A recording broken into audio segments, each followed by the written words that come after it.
Electrochemistry में next topic है जिसके बारे में आज हम बात करेंगे अभिगमनांक, जिसको बोलते हैं ट्रांसफरेंस और ट्रांसपोर्ट नंबर। क्लियर? तो ये अभिगमनांक क्या होता है, मैंने बताया था आप लोगों को जब कोलॉश लॉ पढ़ाया था कि जब हम वीक इलेक्ट्रोलाइट की इन्फिनिट डाइल्यूशन पर कंडक्टिविटी निकालते हैं ना, अनंत तनुता पर उसका जब तुल्यांक चालकता निकालते हैं, तो हमने दो मेथड पढ़े थे, जिसमें से एक में हो रहा था अभिगमनांक का यूज ट्रांसपोर्ट नंबर का, और मैंने बोला था आप लोगों को जब भी ट्रांसपोर्ट नंबर आएगा तब हम बाद में डिटेल में डिस्कस करेंगे। सेकंड जो मेथड था उसमें simple addition multiplication, strong electrolyte लेते हैं, कुछ को प्लस करते हैं, माइनस करते हैं, और हम इस तरह से वीक इलेक्ट्रोलाइट की कंडक्टिविटी निकाल लेते हैं। आज हम बात करते हैं अभिगमनांक। तो जैसा पता लग रहा है नाम से, अभिगमनांक ट्रांसफरेंस और ट्रांसपोर्ट नंबर, यानी कि कहीं ना कहीं से आयन के माइग्रेशन या मूवमेंट से रिलेटेड है। अब हमने इलेक्ट्रोलाइट ले लिया, विद्युत अपघट्य ले लिया। अब हम क्या पढ़ रहे हैं कि हमने इलेक्ट्रोड लगा दिए, जो अपना सर्किट है वो कंप्लीट कर दिया। आयंस क्या करते हैं, एनोड से ये कैटायंस जो होते हैं वो कैथोड की तरफ जाते हैं, एनायंस एनोड की तरफ जाते हैं। ठीक है, धनायन कहाँ जाएंगे, धनायन आपकी कैथोड की तरफ जाएंगे और ऋणायन कहाँ जाएंगे, एनोड की तरफ जाएंगे। तो ये आने जाने में क्या सभी आयन की स्पीड सेम होती है? कौन कौन से फैक्टर होते हैं जिसके ऊपर ये मूवमेंट डिपेंड करता है, ट्रांसपोर्ट डिपेंड करता है? उसमें से पहला है आपका आयन का साइज, ठीक है, आकार या साइज कितना है आयन का। दूसरा क्या है, उसका चार्ज, आवेश कितना है।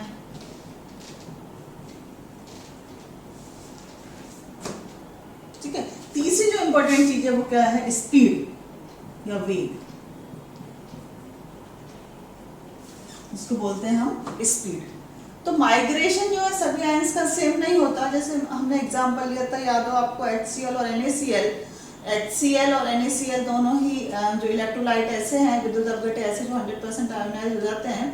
इसमें से जो HCl है, ठीक है, उसका माइग्रेशन NaCl से 3 गुना ज्यादा है। अब दोनों में Cl तो कॉमन हो गया, तो माइग्रेशन किसके ऊपर डिपेंड कर रहा है, यानी जो H जो कि छोटा है ना। अब आवेश तो सेम है, चार्ज तो सेम है, H प्लस Na प्लस, एक ही का आवेश हो गया, लेकिन स्पीड किसके ऊपर डिपेंड कर रही है, उसकी जो भाग रहा है इलेक्ट्रोड की तरफ, इस पे डिपेंड कर रही है उसकी साइज कैसी है। तो H की साइज जो है वो Na सोडियम की तुलना में काफी कम है, इसलिए वो बहुत स्पीडली भाग रहा है। तो काफी चीजें हैं, जैसे साइज है, ठीक है, चार्ज है, स्पीड है। मेनली ये 3 फैक्टर हैं जिनके ऊपर आयन का माइग्रेशन डिपेंड करता है। इसमें से हम मेन कौन सी लेंगे, स्पीड लेंगे या जो वेग है उसके बारे में बात करेंगे। ठीक है, माना कि U तथा V, हम क्या कहते हैं, U एंड V दो फैक्टर देते हैं। U क्या है, धनायन की गति, इसको बोलेंगे कैटायन। ठीक है, V क्या है, ऋणायन की गति,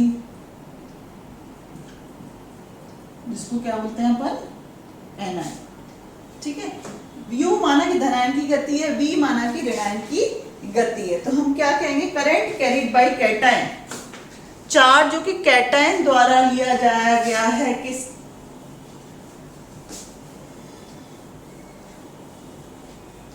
current carried by cation, current carried by cation, यानी कि कैटायन द्वारा ले जाया गया चार्ज किसके प्रोपोर्शनल है, U के।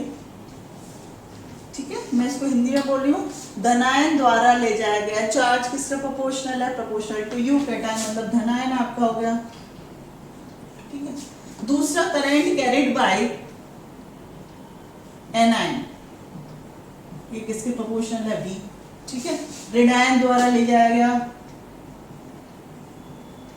प्रोपोर्शनल टू, इसको मानते हैं समीकरण नंबर 2। अब ये जो चार्ज का फ्लो हो रहा है, ठीक है, सर्किट के अंदर जो करंट आपको फिर गैल्वेनोमीटर से या अमीटर से जो डिफ्लेक्शन आ रहा है वो किस वजह से है, चार्ज के मूवमेंट की वजह से। ठीक है, चार्ज का मूवमेंट दोनों आयन करते हैं, कैटायन भी करते हैं और एनायन भी करते हैं। तो इसको हम इस तरह से लिखते हैं, current carried by cation proportional to U, current carried by anion proportional to V। दोनों के द्वारा दी जाएगी विद्युत धारा, दोनों के द्वारा, दोनों कौन कौन से होंगे इसमें, कैटायन प्लस एनायन। ठीक है, मैं इंग्लिश में बोली, दोनों के द्वारा ली जाएगी विद्युत धारा किससे प्रोपोर्शनल हो गई, U प्लस V। दोनों आयनों कौन कौन से कैटायन और एनायन के द्वारा ली जाएगी विद्युत धारा, दोनों, ठीक है, C+E के द्वारा ली जाई गई विद्युत धारा proportional to U plus V, ये U है, ठीक है। अब मैं निकालती हूँ transport number of cation. Transport number of cation कैसे निकालेंगे,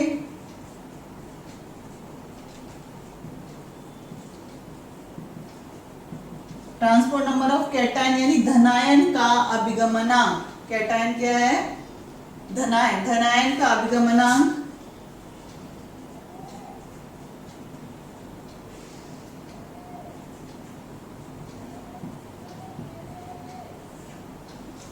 कैसे निकालोगे आप, धनायन का अभिगमनांक निकालने के लिए हम फॉर्मूला यूज करते हैं NC equal to U upon U plus V, ठीक है। इसको लिखते हैं lambda C upon lambda C plus lambda A। अब यहाँ U क्या बता रहा है, U क्या बता रहा है, करंट कैरिड बाय कैटायन, जिसको अपन U से बता रहे हैं, ठीक है।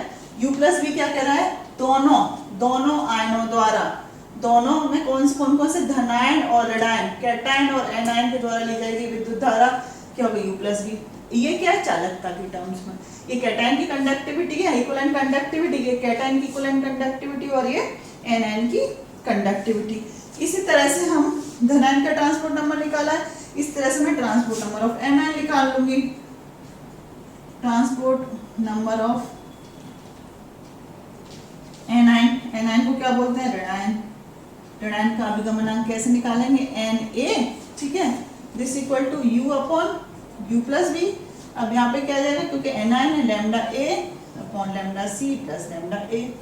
इसको डाला था 3, इसको डाली समीकरण 4, इसको डाली समीकरण 5,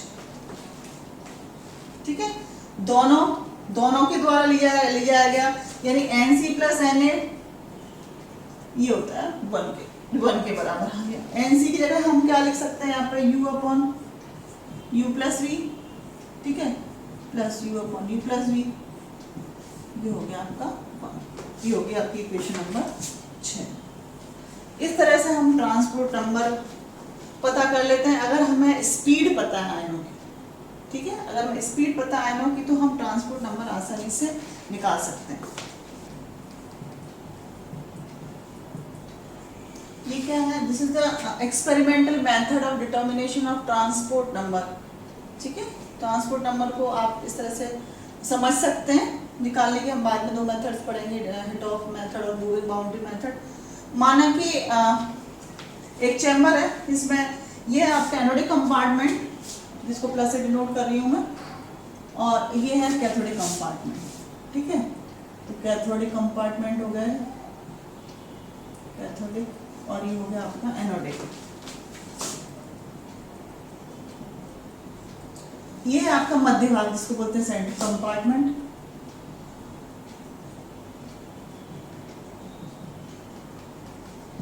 ठीक है।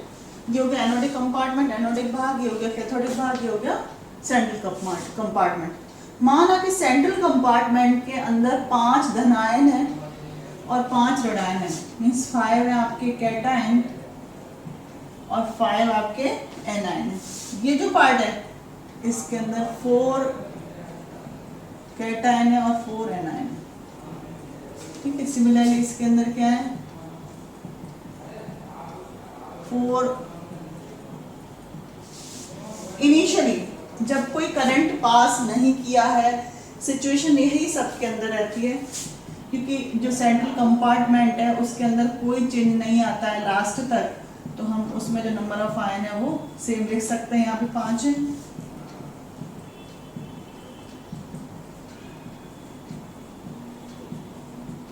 ठीक है, अब हम देखते हैं कि जो सेंट्रल कंपार्टमेंट है, ठीक है, उसके अंदर हमारे क्या थे, 4 प्लस थे, और इसको पास पास लिखती हूँ, 1 2 3 4। स्टार्टिंग में कितने थे, 4 एनायन थे, ठीक है।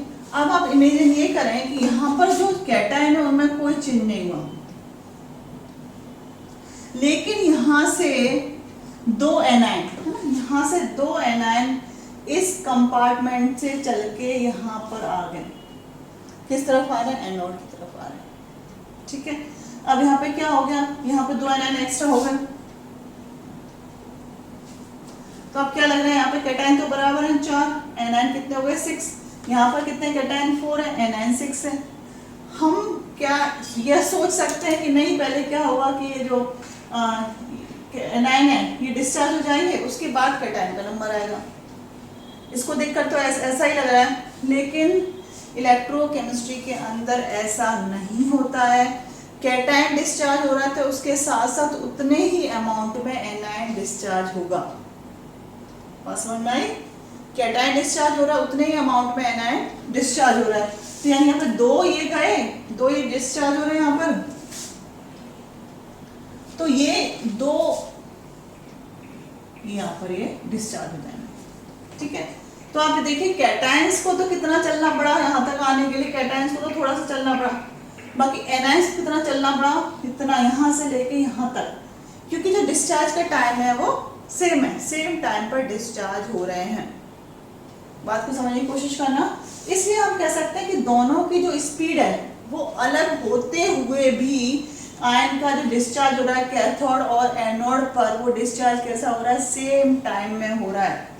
थर्ड टाइम पे हम इमेजिन करते हैं कि यहाँ के जो 2 एनायन है ना, ये कहाँ चले गए? वहां। अब 2 3 4 तो पहले से ही थे, अब यहाँ पे कितने हो गए? 1 2 3 4 5 6 6 हो गए यहाँ पे। ठीक है, 6 यहाँ पे एनायन हो गए और 2 यहाँ पे चार्ज कितना चला गया? 4 तो पहले ही था, यहाँ का 2 नेगेटिव आयन पे, यहाँ चार्ज चला गया। अब आप देखिए, ये तो हो गई फर्स्ट सिचुएशन, यहाँ हम इसको फर्स्ट मान लें तो ये सेकंड हो गया, ये थर्ड सिचुएशन हो गई। यहाँ पर कितने आयन डिस्चार्ज हो रहे हैं? 4 एनायन डिस्चार्ज हो रहे हैं, तो यहाँ पर कितने डिस्चार्ज हो रहे हैं? 4 कैटायन डिस्चार्ज हो रहे हैं। कहने का मतलब यही है कि आयंस का माइग्रेशन कुछ भी हो, जो नंबर ऑफ आयन डिस्चार्ज हो रहे हैं एनोडिक और कैथोडिक कंपार्टमेंट पर, वो आयन सेम रहेंगे। तो हम इससे क्या क्या एनालिसिस कर सकते हैं या क्या हम निष्कर्ष निकाल सकते हैं इस प्रयोग से? तो पहला है कि जो मिडिल कंपार्टमेंट है ना, मध्य भाग, जिसको क्या बोलते हैं मिडिल कंपार्टमेंट, सेंट्रल पार्ट, उसकी सांद्रता के अंदर कोई चेंज नहीं होता, मध्य भाग की सांद्रता में कोई चेंज नहीं होता। ठीक है, सेकंड है आयन सदैव तुल्यांकी मात्रा में विसर्जित होते हैं, भले ही उसकी गति कितनी भी क्यों न हो। पहला तो कंसंट्रेशन चेंज नहीं होगी। दूसरा क्या है कि जो डिस्चार्ज होते हैं आयन, डिस्चार्ज वो आपके आयन सेम हो रहे हैं। कौन से डिस्चार्ज का मतलब क्या हुआ? एनोड पर एंड कैथोड पर जो डिस्चार्ज हो रहा है आयनों का वो सेम हो रहा है। मींस क्या मतलब? यहाँ भी 2 होंगे तो यहाँ भी 2 होंगे, यहाँ 4 होंगे तो यहाँ भी 4 होंगे। ठीक है, अब इसमें हो सकता है दोनों की, जरूरी थोड़ा कैटायन की जो गति है वही एनायन की गति हो, दोनों के मूवमेंट पे डिफरेंस होने के बावजूद भी सेम मात्रा में, या हम उसको और अच्छे शब्दों में कहेंगे तो क्या बोलेंगे? सेम इक्वलेंट अमाउंट में, समान तुल्यांक की मात्रा में आयन जो है अपोजिट इलेक्ट्रोड की तरफ विसर्जित होते हैं। ठीक है, अब तीसरा क्या बता रहा है पॉइंट कि माना कि यहाँ पर आयन की कमी हो गई। ठीक है, या हम कहें कि एक कंपार्टमेंट के अंदर यदि आयन के सांद्रण में कमी हो रही है, ठीक है, या एक कंपार्टमेंट के अंदर किसी आयन की कंसंट्रेशन में कमी हो रही है, तो वो जो है वो दूसरे कंपार्टमेंट में आयन की वृद्धि के बराबर होगी। क्लियर? एक कंपार्टमेंट में आयन कम हो रहे हैं तो वो किसके बराबर है? दूसरे कंपार्टमेंट में जो आयन जो बढ़ रहे हैं उसके बराबर है। तो ये कुछ पॉइंट हैं, या हम कह सकते हैं कुछ निष्कर्ष हैं जो हम इस एक्सपेरिमेंट से निकाल सकते हैं। तो हम क्या कह सकते हैं, कैसे इसको रिप्रेजेंट करते हैं? एनोड के चारों ओर होने वाले सांद्रण में कमी। कैसे लिखेंगे आप? एनोड के चारों ओर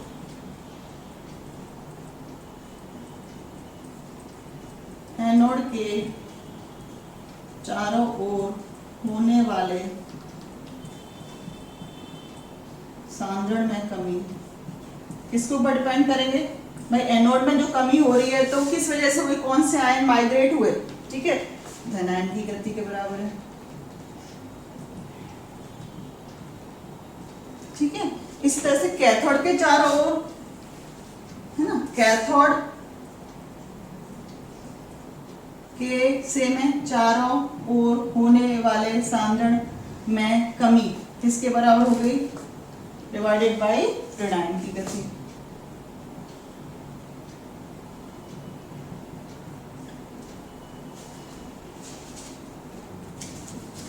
तो दोनों तरफ मुक्त होने वाले पदार्थों की मात्रा जो है वो समान है, ठीक है, क्योंकि एक में अगर कंसंट्रेशन में कमी हो रही है तो दूसरे पार्ट के अंदर कंसंट्रेशन बढ़ रही है।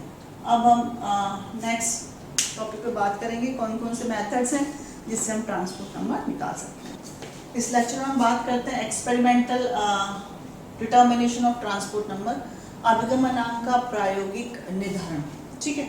तो अभिगमनांक क्या थे, नंबर ऑफ आयंस जो कैथोड से एनोड की तरफ आ रहे हैं, एनोड से कैथोड की तरफ आ रहे हैं, ठीक है, जो आयन का ट्रांसपोर्ट, आयनों का वेग है वो अभिगमनांक को निर्धारित करता है।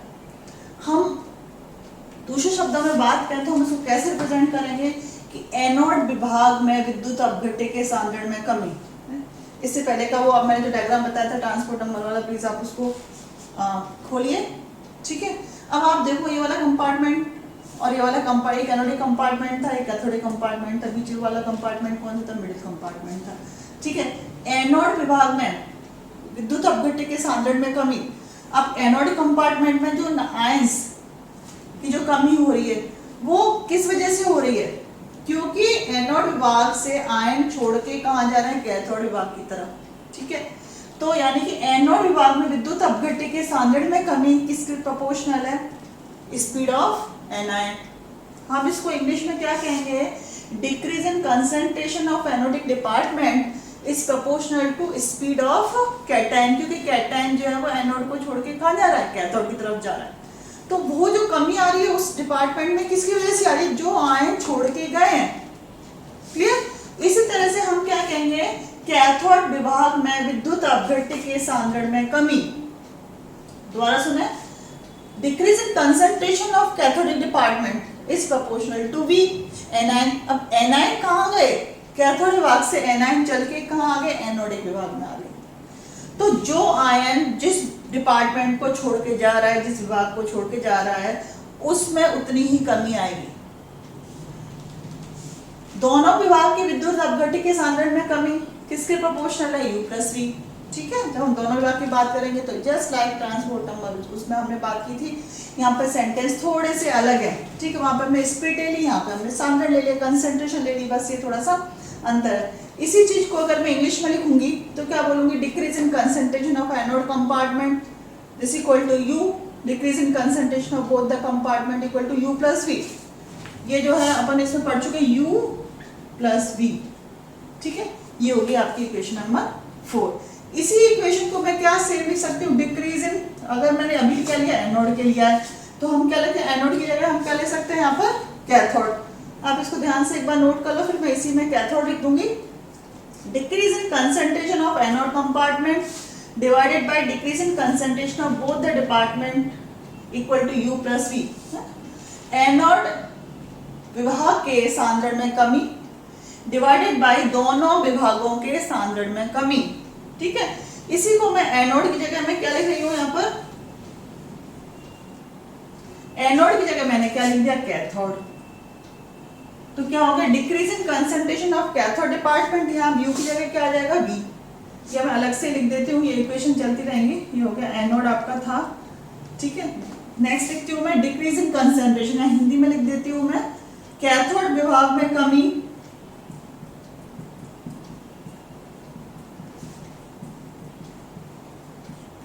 डिवाइडेड बाय दोनों विभागों में कमी, ठीक है, दोनों विभागों में कमी। तो ये क्या हो गया यहाँ पे, V upon U plus V। इसको मैं डाल देती हूँ इक्वेशन नंबर 5, ठीक है। अब क्या आप बताएंगे कि ये जो हम बात कर रहे हैं कि यहाँ से कैटायन गए, यहाँ से एनायन गए, ये जो कंसंट्रेशन में कमी हो रही है, एक्चुअली हम प्रॉपर वर्ड्स में लिखे हैं इस चीज को, तो क्या बोलेंगे हम, ग्राम तुल्यांकों की संख्या में कमी। तो एनोड विभाग में विद्युत अपघट्य की हम क्या लिखेंगे, एनोड विभाग में विद्युत अपघट्य के ग्राम तुल्यांकों में कमी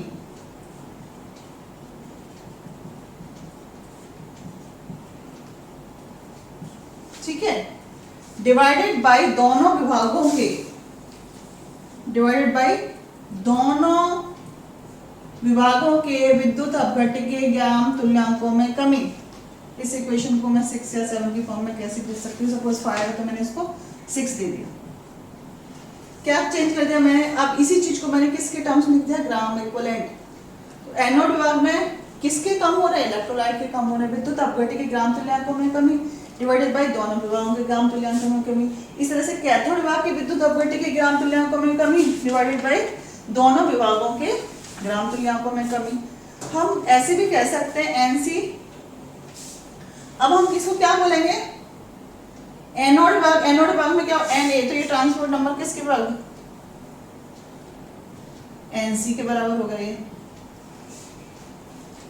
ठीक है। अब Na में करूंगी तो Na में क्या आ जाएगा, यहाँ पर कैथोड आ जाएगा, एनोड, एनोड की जगह कैथोड विभाग अगर मैं ले लूंगी यहाँ पर, कैथोड विभाग के विद्युत अपघट्य के ग्राम तुल्यांकों में कमी इक्वल टू NaNO, ठीक है, डिवाइडेड बाय, इसको कैसे लिखूंगी मैं, कूलामीटर में निक्षेपित मात्रा। इतनी ये चीज अभी खराब, इतना समझ लो। अब जब मैं भी मेथड डिस्क्राइब करूंगी तो मैं बताऊंगी कि जैसा कि मैंने बताया था फैराडेज के सेकंड लॉ में, ठीक है, आपने 3 सेल ले लिए, क्या क्या एग्जांपल लिया था मैंने, कॉपर सल्फेट लिया था और एक लिया था मैं सिल्वर नाइट्रेट, ठीक है, इलेक्ट्रोड लगा दिए, और एक हमने सेल लिया था इसके अंदर हमने डाइल्यूट एसिड HCl का लिया था। तीनों में समान विद्युत धारा प्रवाहित की थी, ठीक है, same amount of electricity pass की, तीनों सेल जो है वो सीरीज में कनेक्टेड है। तो हमने क्या देखा था कि तीनों के अंदर जो विक्षेपित पदार्थ की मात्रा है वो किसके बराबर है, उसके ग्राम तुल्यांक के बराबर। याद है, हाइड्रोजन के कितने होते हैं ग्राम तुल्यांक 1, कॉपर के कितने थे 31 समथिंग, उसके कितने थे सिल्वर के 107 समथिंग। तो यानी कि क्या डिपॉजिट हो रहा है उसके ग्राम तुल्यांक के बराबर विद्युत धारा आपने समान मात्रा में प्रवाहित की, क्योंकि वो सीरीज में कनेक्टेड थे।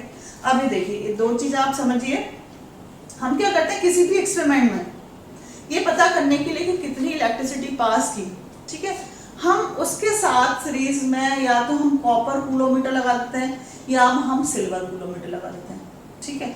कॉपर कूलोमीटर क्या करेगा, जितनी विद्युत धारा पास की उतना ही अमाउंट में कॉपर डिपॉजिट हो जाएगा, ठीक है। अगर आपने सिल्वर कूलोमीटर लगाया है तो जितने अमाउंट में आपने विद्युत धारा पास की उतने ही अमाउंट में आपका सिल्वर डिपॉजिट हो जाएगा।